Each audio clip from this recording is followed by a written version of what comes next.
What's up mga man? Ngayon, magtatanggal tayo ng bara dito sa hose ng drain ng aircon. So ngayon tuturo ko sa inyo kung paano. Kailangan lang natin ng alambre. Ayan, mamaya susungkitin natin yung bara. Tapos plais. Tapos yung pangsalod dun sa tubig para hindi siya tumapon dito sa sahig. Okay.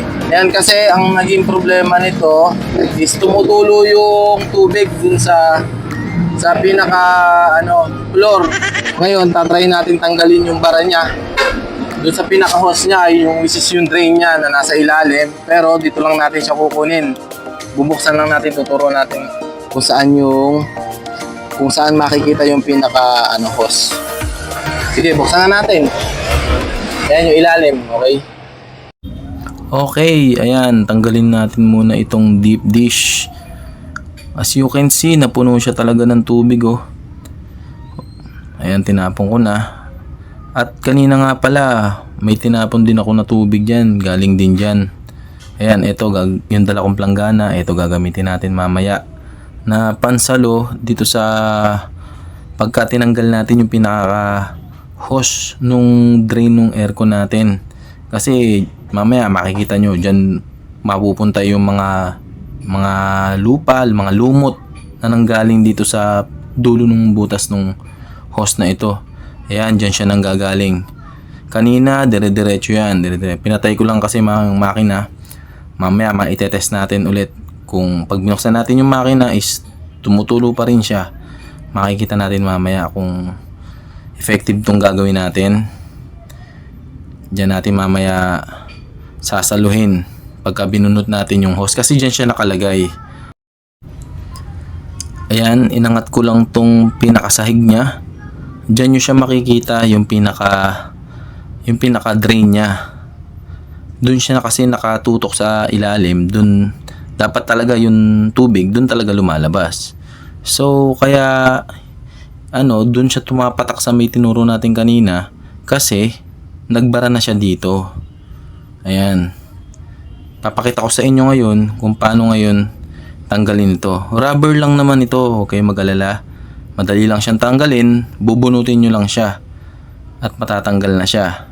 Siyempre, dahan-dahan lang para walang madamage. Okay, tatanggalin ko na siya. Papakita ko sa inyo, ayan. Bubunutin ko siya ng dahan-dahan lang. Malambot lang naman siya eh. Goma lang siya. Parang nakaipit lang yun. Nakaklip lang yung pinakadulo niya. Doon sa may gilid. Ayan. Nung natanggal ko siya, ayan.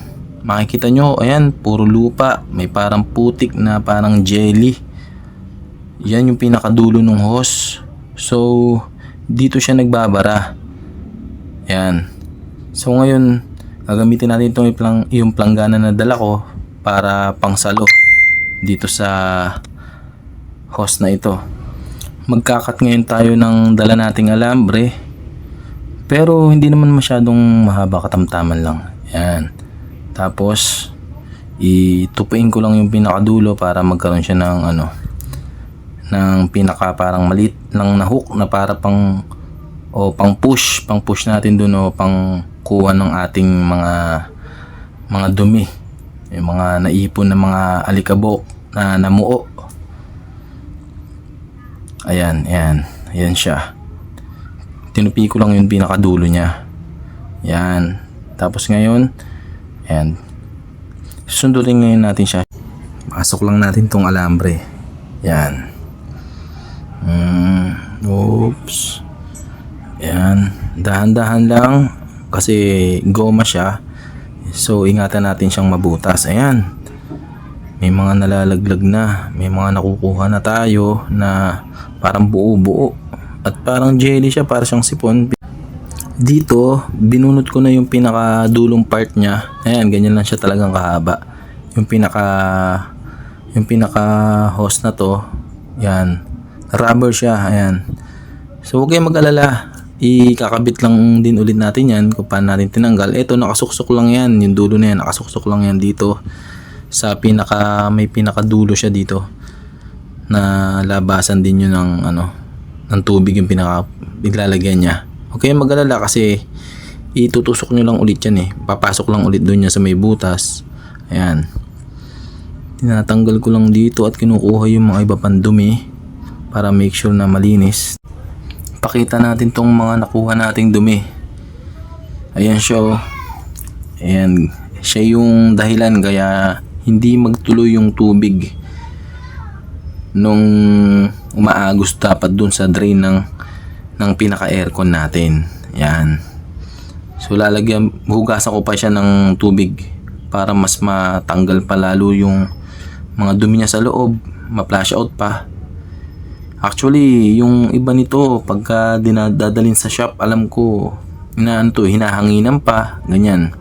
Pero syempre magbabayad ka din ng labor. Nasa parang around 200 to 300 siya kung magle-labor ka. So kung kaya naman nating mag-DIY, ganito lang. Turo ko lang sa inyo, sundin nyo lang yung pagkakasunod-sunod na proseso. Madali lang naman siya actually. Ayan, nililinis ko lang na mabuti yung pinakadulo. Tsaka syempre yung loob. Tsaka yung bawat dulo ng nitong pinaka-rubber na to. Ayan. Nalinis na natin itong hose. Okay, so ibabalik na natin ulit siya doon sa pinagtanggalan ko sa kanya dito sa ilalim. Ayan, malinis na siya. Okay. Wala na siyang bara. Tinanggal na natin. So ibabalik ngayon natin siya dito. Ayan, sa pinaghugutan ko. Ayan, isusuksok nyo lang. Ayan. Makakapaan nyo naman siya dito eh. Ayan. Makakapaan nyo naman yan kung saan siya natanggal. At madali nyo makikita kasi meron siyang medyo mabasa-basa pa siya. Kasi yun yung pinakadulo nung suksukan niya. Ayan. Tapos itong karuktong, ayan. Dito naman siya yung kabilang dulo na pinagtanggalan natin. Dito naman siya sa butas na yan. Na nakatutok dun sa ilalim. At para dun tumutulo dapat ang tubig na nanggagaling sa aircon. Ayan, dyan dapat nakalagay yung drain natin. Ayan. May parang kiklip nyo lang siya. Pero rubber naman siya eh. Magsasakad na siya dun sa pinaka-butas niya. Ayan. Pakita natin. Ayan. Talagang nakakabit na siya. Kapain nyo rin mabuti. Tingnan nyo kung talagang nakakabit na siya na hindi na siya matatanggal. Ayan. Para siyang nakaklip lang dun sa pinaka-gilid nung yung pinaka-bakal na sahig ng kotse. Ayan, ganyan lang siya kadali. Diyan lang siya makikita. Aangatin nyo lang yung pinaka-carpet ng sasakyan natin na yan. Ayan, in-start na natin. Check natin kung meron pang umaagos. Ayan, try natin. Ayan. Naka-start na siya. Kanina, ayan, ang lakas ng tulo. So far, ayan. Naging maganda naman ang result ng ating DIY. Alambre lang ang ginamit natin dyan. Linis lang natin, tas tubig. Ayan. Okay na, so babalik na natin yung deep dish. So yun mga man, uwi na tayo, balik na tayo sa base natin. Okay na.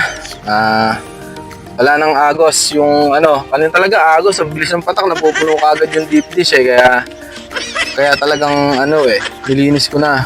Ayun nga, marami tayong nakuha mga bara. Okay. Kita-kita na lang ulit tayo sa susunod na video. Subscribe na lang kayo sa channel ko. Alright.